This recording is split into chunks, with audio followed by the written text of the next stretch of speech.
Today, we are tackling something literally almost all of us struggle with on a daily basis, that constant, eternal tug-of-war between saving and spending. Seriously, if you've ever stared at your bank account and thought, why on earth is it so easy to part with my hard-earned cash, but basically impossible to put it away for the future, well, you are in exactly the right place. So why does your brain happily say yes to spending, but immediately pump the brakes when it comes to saving? Look, if you struggle with this, let me just validate your experience right out of the gate. It is not a lack of discipline. It is not some moral failing on your part. It's actually just neurobiology. We all logically know that saving creates security and opens doors for our future, right? But in the day-to-day grind, saving just keeps losing the battle to spending. So we're going to map out exactly why your mind is working against you and, way more importantly, how to actually fix it. All right, let's get right into Section 1, the battle in your brain. And this brilliantly illustrates the contrast. Just think about it for a second. Your brain is literally hardwired to notice and enjoy things happening right now. When you spend money, that signal is loud, it's instant, and it's highly visible. You get a tasty meal, a cool new pair of shoes, or the thrill of a fun experience. Emotionally, spending sends this huge, satisfying message that says, hey, I got something. But saving? Saving is quiet, it's delayed, it is totally invisible. You're just moving numbers from one account to another, and your actual daily reality doesn't change at all. You don't wake up and physically see your emergency fund sitting on the couch next to you, right? Because our brains crave loud, instant feedback, spending naturally feels amazing, while saving just feels kind of distant. Which brings us to a massive psychological concept, present bias. Basically, this is your mind's tendency to put way more weight on what is happening right now compared to what might happen later. When you're scrolling on your phone or walking through a store, the present is screaming at you. You feel your desires, your stress, your boredom right in that moment. But the future? The future's incredibly quiet. You can't actively feel the peace of mind of a fully funded emergency account today. So present pleasure looks huge, and present sacrifice just feels impossibly heavy. Let's look at the emotional side of this. Spending is usually framed as permission. It's saying yes to yourself, get a reward, and just living life.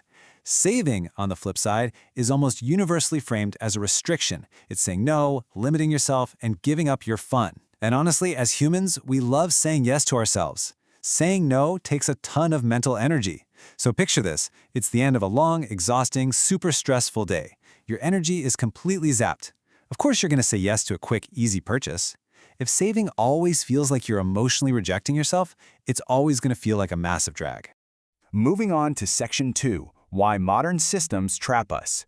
Think about the world we live in now. It is completely built for frictionless spending. I mean, back in the day, you had to actually go to a bank, get physical cash, and hand it over. That friction made you pause and think. But today, those barriers are literally gone. We've got one-tap payments on our phones, credit cards that autofill while you're basically half asleep ordering overpriced takeout. We have buy now, pay later setups that make huge purchases look tiny, EMIs for literally everything, and subscriptions that just silently drain your account in the background. The jump from wanting something to buying something is shorter than it has ever been in human history. And here's the really brutal imbalance. Systemic spending is automated. It has zero friction, and it's pushed by massive corporate machines. Individual saving, though, that is entirely manual. It relies completely on your personal willpower, and you have to drive it yourself. So you aren't just fighting your own personal impulses here. You are quietly fighting a multi-billion-dollar system explicitly designed to make you consume more. All while your saving strategy relies purely on you just trying really, really hard. It's pretty wild when you think about it. Let's dig into Section 3, the hidden mental blocks. The reality is, emotional spending shouts way louder than rational saving. When we're totally calm, it's super easy to say, yeah, I need to invest. I should really build that emergency fund. But let's be real, we do not only make financial decisions when we're calm. When you're stressed out, sad, bored, or just feeling lonely, spending becomes this really quick emotional band-aid. Buying a little treat or ordering food gives you this instant mood boost that, logically, just transferring money into a savings account cannot possibly compete with. Rational logic just flies out the window when your emotions are screaming for a quick fix. Now, this next concept is honestly one of the most profound things we've found in the source material. It's called the future stranger problem. To save money consistently, you have to actually care about your future self. But for a lot of us, that future version of you feels like a total stranger. We tell ourselves, oh, future me will make way more money, future me will sort it all out. But if the future you doesn't feel emotionally real to you right now, then sacrificing your hard-earned cash for them feels exactly like giving your money to some random stranger on the street. No wonder it's so incredibly tough to do. On top of that, saving often clashes directly with our actual identity. We don't just use money to buy things, we use it to buy who we are. Identity spending says things like, I am the stylish one, or I'm the generous friend who always picks up the tab.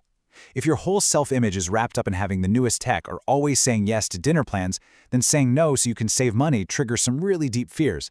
Identity saving brings up all these quiet anxieties. Wait, will I look stingy? Are my friends going to think I'm boring now? Until you actively build a new identity around being someone who builds wealth, saving will always feel like you're losing a piece of yourself. Which brings us to Section 4, Changing Your Money Story. Okay, let's dive right into this.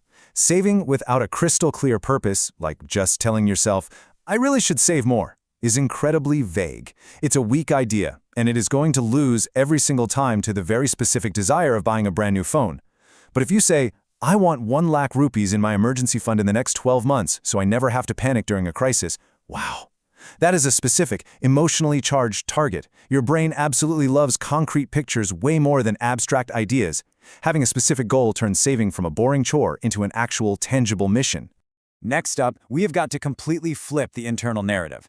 The old story tells us that saving is a sacrifice, right? That we're missing out or ruining the fun. We need to completely rewrite that. Saving isn't a sacrifice, saving is self-respect. It's you absolutely refusing to trap your future self.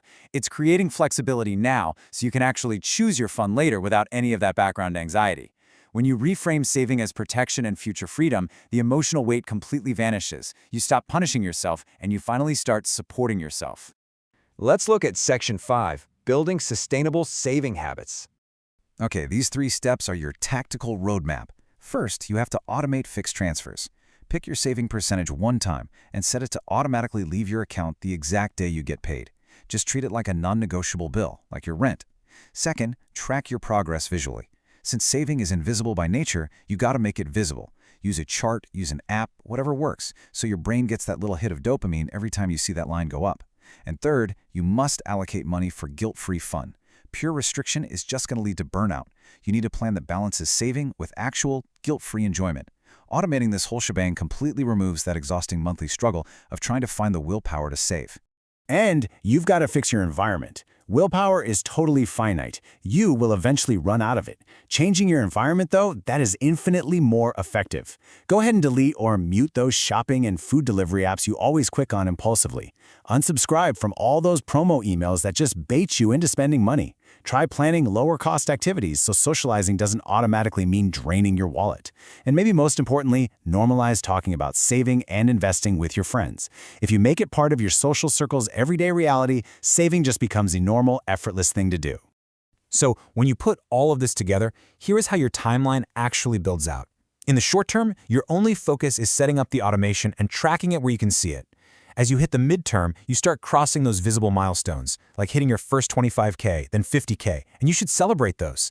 They act as huge motivational boosters. And finally, in the long term, you actually achieve that future freedom and self-trust. Balancing the fun of today with these highly visible, tracked milestones is exactly what makes the entire savings journey completely sustainable over time. I want to leave you with this really powerful quote from our source material. Spending makes today feel better. Saving makes every tomorrow easier. Ultimately, saving is an act of self-trust and honestly self-love. It's you making a statement that you expect to be here in the future and you want that future to be a good one. When you save, you're taking total ownership of your timeline and you're showing loyalty not to some massive corporation, but to yourself. We have definitely covered a ton of ground today, untangling this huge web of why we spend and exactly how we can save. But before we wrap this up, I've got a question for you. What part of saving feels the hardest for you right now? Is it the emotional side, fighting those instant impulses and trying to shift your identity? Or is it more the practical side, like actually setting up those automations and tracking your progress? Really think deeply about that for a second. Figuring that out is a massive step in taking back control of your financial neurobiology. Thank you so much for joining us for the Explainer today. We will see you in the next one, where we're going to explore the quiet power of frugal living and why living simply isn't about poverty at all, but is actually the ultimate cheat code to true financial freedom.